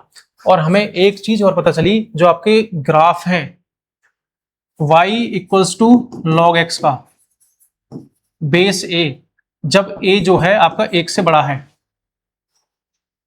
तो वो ग्राफ हमें इस तरह से मिला।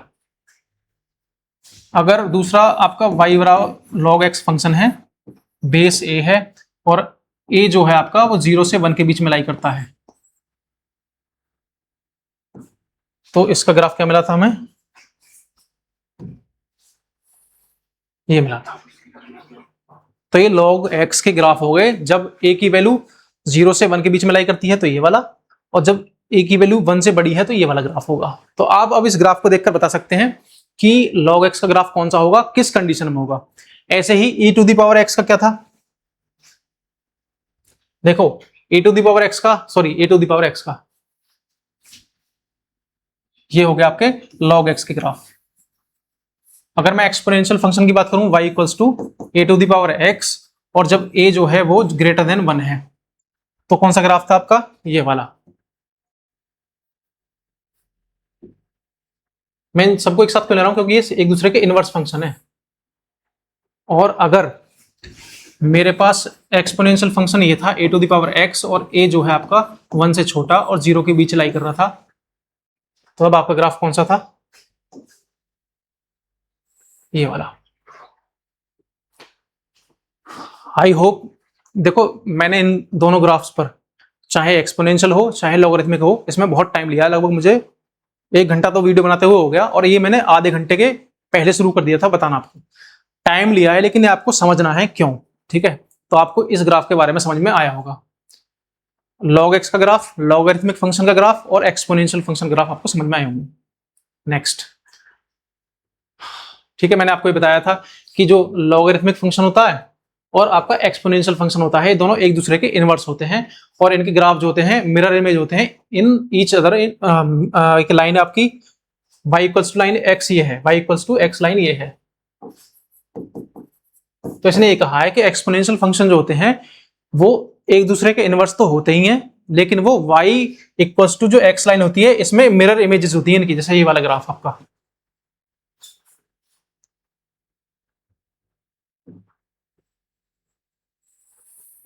ये कौन सा ग्राफ था, y equals to A to the power x, जब a जो है आपका ग्रेटर देन 1 है। log x का ग्राफ कौन सा था, ये किसके लिए था, y equals to log x के लिए, जब a आपका ग्रेटर देन 1 है। दोनों की कंडीशन ग्रेटर देन 1 है, तो एक्सपोनेंशियल फंक्शन ये है और लॉगरिथमिक फंक्शन ये है, और ये दोनों एक दूसरे के इनवर्स हैं, और y इक्वल्स टू एक x लाइन है, उसमें दोनों ये मिरर इमेज बनाते हैं। दोनों ऐसा लग रहा है जैसे आपका यहाँ पर मैंने एक मिरर रख दिया हो बीच में, मिरर रख दिया बीच में, तो ये एक दूसरे की इमेजेस हैं, ठीक है। तो ये मिरर इमेज बनाते हैं। ऐसे ही अगर मैं दूसरा वाला ग्राफ देखूं, दूसरा वाला ग्राफ कौन सा है आपका, y equals to A to the power x, जब a जो है आपका 0 से बड़ा और 1 के बीच में, और y equals to log x base a, जब a आपका 0 से बड़ा और 1 से छोटा। तो हम क्या देखते हैं, एक ग्राफ तो आपका log x वाला इस तरह से बनता है। यहां पर कहीं गड़बड़ी हो गई, चलो इसे समझना आपको वहां पर, ठीक है। आप इस चीज को याद रखो, उसमें थोड़ी कहीं मिस्टेक हो रही है, मैं बताऊंगा इसे बाद में। तो ये आप एक दूसरे के मिरर इमेजेस होती हैं, ओके। नेक्स्ट, लॉगरिथमिक फंक्शन की कुछ प्रॉपर्टी हैं, उन्हें देख लेते हैं। देखो, log 1 की वैल्यू हमेशा 0, और ये मैंने आपको बताया था, ये चीज आपको हमेशा फॉलो करनी है। a greater than 1, sorry a greater than 0 and does not equals to 1। log a base a दोनों सेम हो जाए तो वैल्यू 1, और अगर log बेस a है और एक्स वाई की वैल्यू, यहां मल्टीपल में 2 नंबर्स हैं, मल्टीप्लाई है एक्स वाई की, तो इसे हम लिख देंगे log of x, base same रहेगा, वो दोनों जुड़ जाएंगे आपस में, log of y and base same. मैंने मॉडुलस वैल्यू क्यों ली है, क्योंकि यहां पर log जो है वो नेगेटिव नंबर्स के लिए डिफाइन नहीं है। इसी तरह से अगर मैं डिवाइड कर दूं, log x अपॉन y कर दूं, तो ये सब्ट्रैक्ट हो जाएंगी, माइनस हो जाएंगी वैल्यू। अगर मैं इस तरह से लिख दूं log x to the power n, base a है, तो इसे हम इस तरह से लिख सकते हैं log बेस a और x, और जो इसकी पावर थी वो हमारी पहले आ जाएगी इस तरह से, n log x। फिर है आपका, अगर दोनों की पावर आ जाए, log a to the power m और x to the power n, तो हम इसे कैसे सॉल्व करेंगे। देखो, ऊपर वाले की पावर तो यहाँ आएगी n, और बेस की पावर इसके अपॉन में आ जाएगी n अपॉन m, और हम इसे फिर वही लिख देंगे log बेस a x। तो हम इस तरह से इन्हें डिफाइन कर सकते हैं, ठीक है। हाँ, एक प्रॉपर्टी और है, वो देख लो, वो क्या है, log बेस a x है। अगर इसे हम अपॉन में कर दें तो इनके बेस चेंज हो जाएंगे आपस में, x यहाँ आ जाएगा, a यहाँ आ जाएगा। तो हम इस तरह से लिख सकते हैं। अगर मान लो log बेस a और ऊपर b है यहाँ पर, तो अगर हम इसे इस तरह से लिख सकते हैं log b, इनका बेस जो है अपॉन में log a, ये इस तरह से आ जाएगा। ये कुछ प्रॉपर्टी है लॉगरिथमिक फंक्शन की जो हमें याद रखनी है, ठीक है। Okay, next reciprocal function. Reciprocal function क्या होता है? y इक्वल्स टू 1/x, यानी कि उल्टा फंक्शन का। इसे हम x इक्वल्स टू 1/y भी लिख सकते हैं। अब इसमें क्या है कि ना तो इसके डोमेन में जीरो होगा, अगर हम यहाँ जीरो पुट करेंगे तो इसकी y की वैल्यू क्या आएगी? अनडिफाइंड, जो हमने पिछली क्लास में पढ़ा था। तो x भी जीरो के x जीरो नहीं होगा और y भी जीरो नहीं होगा, क्योंकि यहाँ पर x की वैल्यू y के लिए अगर y जीरो हो जाता है तो ये अनडिफाइंड हो जाएगी। तो इसका मतलब हमने इसके डोमेन में से भी और इसके रेंज में से भी, रेंज में माइनस भी जीरो होगा, तो उससे दोनों से हमने क्या हटा दिया? जीरो हटा दिया।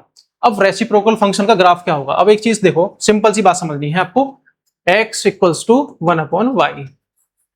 अगर y इनफाइनाइट की तरफ जाए, y बढ़ता चला जाए ऊपर की तरफ, सॉरी y लेते हैं पहले हम, y इक्वल्स टू 1/x। अगर x की वैल्यू इनफाइनाइट की तरफ जा रही है तो इसका मतलब ये होगा y इक्वल्स टू 1/इनफाइनाइट विच इज जीरो। तो x y की वैल्यू जीरो की तरफ जा रही है, x की वैल्यू अगर इनफाइनाइट जा रही है तो y की वैल्यू जीरो की तरफ। अगर मैं कहूं y इक्वल्स टू, हाँ इसी तरह से अगर मैं यहाँ इसे चेंज कर दूं x इक्वल्स टू 1/y, जब y इनफाइनाइट की तरफ जाए, y ऊपर की तरफ जाएगा तो x जीरो की तरफ जाएगा। इसका मतलब ये हुआ जब y इनफाइनाइट की तरफ जा रहा है तो x जीरो की तरफ जा रहा है, जब x इनफाइनाइट की तरफ जा रहा है तो y जीरो की तरफ जा रहा है। ऐसे ही नेगेटिव वैल्यूज के लिए हो जाएगा इस तरह से। तो ये रेसिप्रोकल फंक्शन का ग्राफ बनेगा। आपको रेसिप्रोकल फंक्शन का ग्राफ देखना है और ये कंटिन्यूअस नहीं होगा क्योंकि ब्रेक हो रहा है बीच में, कहीं भी जुड़ा हुआ नहीं है। तो ये y इक्वल्स टू 1/x का ग्राफ हो गया। अब इसका डोमेन देखोगे, डोमेन क्या है? यहां से यहां तक सारी वैल्यू है लेकिन जीरो नहीं है, और यहां भी जीरो नहीं है, इससे आगे सारी वैल्यूज हैं। तो इसका मतलब इसका डोमेन हो जाएगा वो रियल नंबर में से हम जीरो हटा देंगे। इसी तरह से अगर हम इसकी रेंज देखें, हम -y की तरफ से चल रहे हैं लेकिन जीरो है नहीं इसमें, क्योंकि यहाँ ग्राफ इसका जीरो पर नहीं आ रहा, जीरो के पास तक तो पहुंच रहा है यहाँ पर लेकिन जीरो पर नहीं आ रहा। इसी तरह से यहाँ पर भी ये ग्राफ आपका जीरो की तरफ जा तो रहा है नीचे की तरफ, लेकिन जीरो पर टच नहीं कर रहा। तो इसका जो आपकी रेंज होगी, रेंज भी आपकी उसमें से हम जीरो हटा देंगे। तो ये आपका ग्राफ इस तरह से इसका हो जाएगा। आई होप डोमेन और रेंज समझ में आया होगा। अब आपका एक जो आपका फंक्शन है स्क्वायर रूट फंक्शन है, सिंपल सी, अब सारे ग्राफ सिंपल है, ठीक है। y equals to plus root X. अब इस x में देखो एक चीज देखो, रूट में हम नेगेटिव वैल्यू पुट करेंगे नहीं क्योंकि हम कॉम्प्लेक्स नंबर में पहुंच जाएंगे, फिर यहां पर उसका रूट निकालना पॉसिबल है नहीं। तो इसका मतलब जो आपका डोमेन होगा वो पॉजिटिव रियल नंबर्स होगा। और स्क्वायर रूट फंक्शन के मतलब ये है, अगर y की equals to plus root X है, y की वैल्यू हमें x की वैल्यू हमें पॉजिटिव पुट करनी है। जब हम x की वैल्यू पॉजिटिव पुट करेंगे, अगर मान लो मैं 2 पुट करता हूं तो y की वैल्यू रूट की वैल्यू जो आएगी वो 2 से कम आएगी, ये लेस देन 2 होगी। इसका मतलब y की x की ज्यादा वैल्यू के लिए अगर मैं x बराबर 4 पुट कर दूं, यहां पर इसमें 4 पुट करूं तो y की वैल्यू मुझे 2 मिलेगी। x की ज्यादा वैल्यूज के लिए y की वैल्यू कम मिल रही है। तो इस तरह से ग्राफ मान लो 1 पर x की वैल्यू जब 1 है तो y की वैल्यू यहां मिल रही है, ठीक है। फिर इस तरह से y की इसकी वैल्यू 4 है, x की वैल्यू 4 है तो y की हमें 2 मिल रही है, इस तरह से। तो ये ग्राफ इस तरह से बढ़ता हुआ जाएगा, इस तरह से जीरो पर जीरो होगी। इसका मतलब ये ग्राफ कुछ आपका इस तरह से बनेगा। ओके, नेगेटिव वैल्यू हमें मिल ही नहीं रही। क्यों नहीं मिल रही? हम x की नेगेटिव वैल्यूज भी पुट नहीं कर रहे, क्योंकि यहाँ पर x की वैल्यू नेगेटिव पुट करेंगे तो ये डिफाइन नहीं होगा, तो x की नेगेटिव वैल्यू डोमेन में होंगे नहीं। y की नेगेटिव वैल्यू हमें मिल नहीं रही क्योंकि यहाँ पॉजिटिव साइन लगा हुआ है, प्लस x रूट x है, तो y की वैल्यू हमें नेगेटिव मिलेगी नहीं। तो इसका मतलब आपका जो डोमेन होगा और रेंज होगी वो सेट ऑफ रियल नंबर्स, ये भी सेट ऑफ आपका रियल नंबर्स। जीरो से इन्फिनिट, देखो कहां से कहां तक, यहाँ जीरो है और यहाँ x की वैल्यू इन्फिनिट तक जा रही है, इधर की तरफ जा रही है, तो इसका मतलब जीरो से इन्फिनिट। इसी तरह से y की वैल्यू यहाँ जीरो से स्टार्ट हुई और ऊपर की तरफ बढ़ रही है। देखो जैसे जैसे ग्राफ यहाँ जाएगा, यहाँ y की वैल्यू कुछ है, यहाँ y की वैल्यू कुछ है, यहाँ y आगे तक बढ़ती चली जाएगी। तो इसका मतलब आपका जो रेंज है वो भी जीरो से इन्फिनिट मिलेगा, y की वैल्यू भी जीरो से इन्फिनिट है। तो डोमेन और रेंज आपकी ये हो जाएंगी। नेक्स्ट ग्राफ देखें, अब है स्क्वायर फंक्शन का ग्राफ। स्क्वायर फंक्शन का मतलब ये है y equals to x square. अब आपको एक चीज देखनी है कि इस y की वैल्यू हमेशा पॉजिटिव आएगी। पॉजिटिव क्यों आएगी? क्योंकि ये स्क्वायर है। अगर मैं यहाँ पर -5 भी पुट करता हूं और इसका स्क्वायर निकालता हूं तब भी 25 आएगा। तो इसका मतलब y की वैल्यू कभी भी नेगेटिव तो होगी नहीं, मतलब y की वैल्यू इस ग्राफ पर नीचे की तरफ तो जाएगी है ही नहीं। ठीक है, अब एक चीज और देखो, इसका ग्राफ देखें हम। अगर y equals to x square है, x की वैल्यू हम नेगेटिव भी पुट कर सकते हैं, क्योंकि नेगेटिव पुट करेंगे तो पॉजिटिव वैल्यू मिलेगी हमें। लेकिन हमें कभी भी y की वैल्यू नेगेटिव मिलेगी तो नहीं, तो y की मिनिमम वैल्यू क्या मिलेगी? अगर हम x इक्वल्स टू 0 पुट करें तो y की वैल्यू भी हमें 0 मिलेगी। अगर x 0 रखें तो y की वैल्यू 0। तो इसका मतलब आपका ये ग्राफ 0 से तो शुरू होगा। और अगर मैं x की वैल्यू 1 पुट करूं, 1 का स्क्वायर वो भी 1। अगर मैं -1 पुट करूं, इसका स्क्वायर वो भी 1। इसका मतलब x की वैल्यू -1 के लिए और x की वैल्यू 1 के लिए। x की वैल्यू 1 क्या है? वो ये है। x की वैल्यू -1 क्या है? वो ये है। इसके लिए y की वैल्यू दोनों में 1 मिली, मतलब ये वाली। इसका मतलब ये हुआ कि इन दोनों का इंटरसेक्शन पॉइंट एक तो ये मिला और एक ये मिला। ऐसे ही जब मैं 2 पुट करूंगा तो 4 मिलेगी, ऐसे ही -2 पुट करूंगा तब भी 4 मिलेगी। 3 पुट करूंगा तो 9 मिलेगी, और -3 पुट करूंगा तो माइनस ये भी 9 मिलेगी। तो ये ग्राफ आपका इस तरह से आपका स्क्वायर फंक्शन का ग्राफ बन जाएगा। और अगर आपसे मैं कहूं, आपने क्लास अगर सीरियस करी है शुरू से लेकर अब तक, स्टार्टिंग से लेकर अब तक आपने अगर इस क्लास को सीरियस लिया है, इसकी रेंज और डोमेन क्या होगा? डोमेन x की वैल्यूज यहां से पुट करते हुए आ रहे हैं, हम यहां की तरफ जा रहे हैं, तो आपका मतलब इसका जो डोमेन होगा वो रियल नंबर होगा। रेंज क्या होगी? रेंज y की वैल्यूज, y की वैल्यू नेगेटिव तो है ही नहीं, और 0 से स्टार्ट है और इनफाइनाइट तक जा रही है, तो इसका मतलब 0 टू इनफाइनाइट ये आपकी रेंज हो जाएगी, क्योंकि यहाँ 0 से स्टार्ट है, इनफाइनाइट तरफ जा रही है ये वाली वैल्यू 0 की इनफाइनाइट की तरफ। ओके, स्क्वायर फंक्शन समझ में आया होगा। अब चलते हैं आगे, जो नेक्स्ट फंक्शन है कौन सा? हाँ, स्क्वायर फंक्शन हो गया, डोमेन हो गया, रेंज हो गई। अब क्यूब फंक्शन है। क्यूब फंक्शन क्या होगा? देखो, क्यूब फंक्शन होगा y equals to x cube. अगर मैं x की वैल्यू 2 पुट करूं, यहां पर इसका क्यूब करूंगा तो y की वैल्यू मुझे 8 मिलेगी। अगर मैं y, देखो x की वैल्यू हमें 2 पुट कर रहा हूं तो y की वैल्यू मुझे मिल रही है 8। अगर x की वैल्यू मैं 3 पुट करूंगा तो y की वैल्यू मुझे मिलती है 27। अगर मैं x की वैल्यू -2 पुट करूं तो y की वैल्यू मुझे मिलेगी -8। ठीक है, क्योंकि -2 का क्यूब करेंगे, -2 का क्यूब -8, और y की x की वैल्यू में अगर -3 पुट करूं तो मुझे y की वैल्यू मिलेगी -27 इसका क्यूब करने पर, क्योंकि यहां पर पुट करना है मुझे। तो आपको ये बात देखनी है, अगर मैं x की थोड़ी सी वैल्यू पुट कर रहा हूं तो y की वैल्यू रैपिडली बढ़ रही है। x की वैल्यू 3 पुट की है तो y की वैल्यू 27। मैं अगर 4 पुट करूंगा तो 64 आएगी। तो इसका मतलब ये हुआ कि अगर मैं ग्राफ देखूं, अगर मैं y की वैल्यू 2 पुट कर रहा हूं, देखो x की वैल्यू 1 पुट कर रहा हूं तो y की वैल्यू तो 1 आएगी, क्योंकि क्यूब 1 होगा। 2 पुट करते ही वो 8 पर यहां पहुंच जाएगी। तो इसका ग्राफ इस तरह से ही बढ़ता चला जाएगा, यहां बढ़ेंगे इस तरह से। ऐसे ही अगर मैं नेगेटिव वैल्यूज पुट करूंगा, अगर -1 पुट की तो मैंने वो बनाएगी -1 ही आएगी, यहां आ गई। -2 पुट करूंगा तो -8 आएगी, वो कहीं नीचे जाकर। तो इधर भी ये वाला ग्राफ इस तरह से बढ़ेगा। तो ये आपका क्यूब फंक्शन का ग्राफ हो जाएगा, एक्स क्यूब। तो क्यूबिक फंक्शन ये हो गया। अगर डोमेन और रेंज की बात करें तो डोमेन आपका ये जैसे जैसे एक्स बढ़ता है, इधर नेगेटिव होगा तो ये इधर की तरफ मूव होता चला जाएगा, पॉजिटिव में पॉजिटिव की तरफ मूव होगा, और वाई की वैल्यू ऊपर तक जा रही है, ये भी नीचे तक जा रही है। इसका मतलब आपका इसका डोमेन भी रियल नंबर होगा, और आपका इसकी रेंज भी आपकी रियल नंबर होगी। सारी वैल्यू हम एक्स की सारी वैल्यूज पुट कर सकते हैं, और इसमें भी पॉजिटिव वैल्यूज तक हम जा सकते हैं। Okay, now domain R, range R. Okay, अब बात आती है cube root function. Cube root function मतलब y equals to x to the power 1/3। अब अगर मैं इसे सही से समझूं तो मैं इसे क्या x equals to y cube लिख सकता हूं? यह भी तो पॉसिबल है। अगर मान लो मेरे पास Y equals to X to the power half है, तो मैं इसे X to the power Y square भी लिख सकता हूं। इसी तरह से यहाँ पर वाई इक्वल्स टू एक्स की पावर 1/3 है, तो इसे मैं एक्स इक्वल्स टू वाई की पावर 3 लिख सकता हूँ। अब आप एक चीज देख रहे होंगे, जैसे जैसे वाई की छोटी वैल्यू पुट करूंगा तो एक्स की बड़ी वैल्यूज मिलेंगी मुझे। तो इसी तरह से इस ग्राफ को देखते हैं हम, ये ग्राफ इसका उल्टा हो जाएगा, ये इस तरह से यहां जाएगा, ठीक है, क्योंकि यहां पर y की छोटी सी वैल्यू पुट कर रहा हूं तो x की वैल्यू ज्यादा मिल रही है मुझे, y की एक छोटी सी वैल्यू पर x की वैल्यू ज्यादा मिल रही है। और आपका ये तो हो गया क्यूब रूट फंक्शन का ग्राफ, क्यूब रूट का। और क्यूब फंक्शन का ग्राफ कौन सा है? क्यूब फंक्शन का ये वाला। और सुनो, मैं एक चीज बताना और भूल गया, ये क्यूब का ग्राफ है।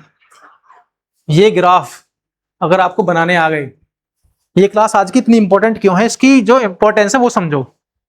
इसकी इंपॉर्टेंस, अच्छा बहुत टाइम हो गया भाई, इसकी इंपॉर्टेंस इस वजह से है, एक तो कंटिन्यूटी में काम आएगा, ये डोमेन रेंज फाइंड कर सकते हो। एक आपका जब आप ग्राफ पढ़ोगे यानी एरिया पढ़ोगे, area bye curve, area bounded by curves, तो आपको दो ग्राफ दे देगा। एक तो दे दिया आपको y equals to x square और एक दे दिया y equals to x cube. इन दोनों से जो बाउंडेड कर्व है उसका एरिया फाउंड करो, दोनों कर्व से बंधा हुआ एरिया। जब आपको इनका ग्राफ बनाना ही नहीं आएगा तो ग्राफ कैसे फाइंड करो, कैसे बनाओगे? एक्स क्यूब का ग्राफ ये वाला है और एक्स स्क्वायर ग्राफ कौन सा था, वो भी कुछ इस तरह से था, तो वो इस तरह से मीट करेंगे, तो इनके बीच में ये वाला कर्व, ये वाला एरिया, ये आपको ग्राफ इस वजह से आने भी चाहिए। ओके, डोमेन रेंज हो गई इसकी, क्यूब रूट फंक्शन हो गया। अब बात करते हैं, छोटी सी चीज है, वो है पॉलिनोमियल फंक्शन और आपका दूसरा रेशनल फंक्शन। पॉलिनोमियल फंक्शन आपका फंक्शन रियल नंबर से रियल नंबर पर डिफाइन होगा। पॉलिनोमियल फंक्शन होगा अगर वो इस तरह से f x equals to x square minus x plus 4, आपने पॉलिनोमियल पढ़े होंगे 10th क्लास में, उसी का रूप है बस, ये उसी का कन्वर्टेड वो है आपका, ये पॉलिनोमियल फंक्शन होगा। जो पॉलिनोमियल होगा वही पॉलिनोमियल फंक्शन भी होगा, ठीक है, इस तरह से आप समझ सकते हो। अब रेशनल फंक्शन की बात करें तो रेशनल फंक्शन, आप रेशनल नंबर जानते होंगे, रेशनल नंबर होते हैं हमारे पी अपॉन क्यू, इस फॉर्म में जो लिखे जा सके। अब एक ऐसा फंक्शन होगा हमारे पास एफ एक्स, जहां पर ऊपर भी एक फंक्शन होगा और अपॉन में भी एक फंक्शन होगा क्यू एक्स, और क्यू एक्स जो है वो 0 नहीं होना चाहिए, ठीक है, क्योंकि अनडिफाइंड वैल्यू आएगी। जैसे हम पीछे भी पढ़ के आए थे पिछले डोमेन और रेंज वाली क्लास में, x plus 3 upon x minus 3। तो ये जो आपका फंक्शन है ये रेशनल फंक्शन है, ऊपर भी एक फंक्शन है नीचे भी एक फंक्शन है, तो हम इस तरह से रेशनल फंक्शन डिफाइन कर सकते हैं। देखो आज क्लास बहुत लंबी होगी, इसमें एक टॉपिक और इंक्लूड था लेकिन मैं उसे अब नहीं करा रहा क्योंकि क्लास बहुत ही लंबी हो जाएगी। तो आज आपने अगर वीडियो यहां तक देखी है तो आप एक ऑनेस्ट रिव्यू जरूर करें इस क्लास का, कमेंट सेक्शन में बताएं कि आपको जो ग्राफ पहले समझ में नहीं आते थे कि अब आप इन ग्राफ्स के बारे में क्या समझे। ग्राफ आपको आने ही चाहिए, आपकी बहुत जगह यूज होंगे, चाहे वो आपकी कंटिन्यूटी हो, डिफरेंशियबिलिटी हो, और चाहे आपका वो एरिया बाउंडेड बाय कर्व हो, यहाँ पर ये बहुत इंपॉर्टेंस रखते हैं अपनी।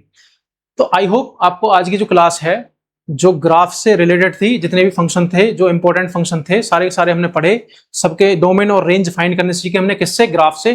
पिछली क्लास में हमने फंक्शन गिवन था तो हमने उससे फाइंड किए थे, आज हमने ग्राफ से डोमेन और रेंज फाइंड किए हैं, ग्राफ बनाना सीखा है, ग्राफ को समझना सीखा है। अगर आपने ये वीडियो अभी की है तो आज ही इसी वीडियो के रिलेटेड जितने भी आपके ग्राफ्स हैं, बुक्स में हो किसी में भी, चाहे एनसीईआरटी में हो चाहे किसी अदर बुक्स में हो, उन्हें आज ही रिवाइज कर लें तो आपके ये जो ग्राफ हैं ये अच्छे से समझ में आ भी जाएंगे, ठीक है। तो नेक्स्ट वीडियो हमारी जो होने वाली है वो 1-1-on-2 फंक्शन की होने वाली है। वो हम पढ़ेंगे कि 1-1-on-2 फंक्शन क्या होते हैं, इनटू फंक्शन क्या होता है, सर्जेक्टिव इंजेक्टिव किसे कहते हैं, वो सब समझने वाले हैं। उससे रिलेटेड हम क्वेश्चंस भी जो बोर्ड पेपर्स में आए हुए हैं वो करने वाले हैं, जो कि जो नेक्स्ट वीडियो होने वाली है वो 1-1-on-2 फंक्शन के बारे में होने वाली है।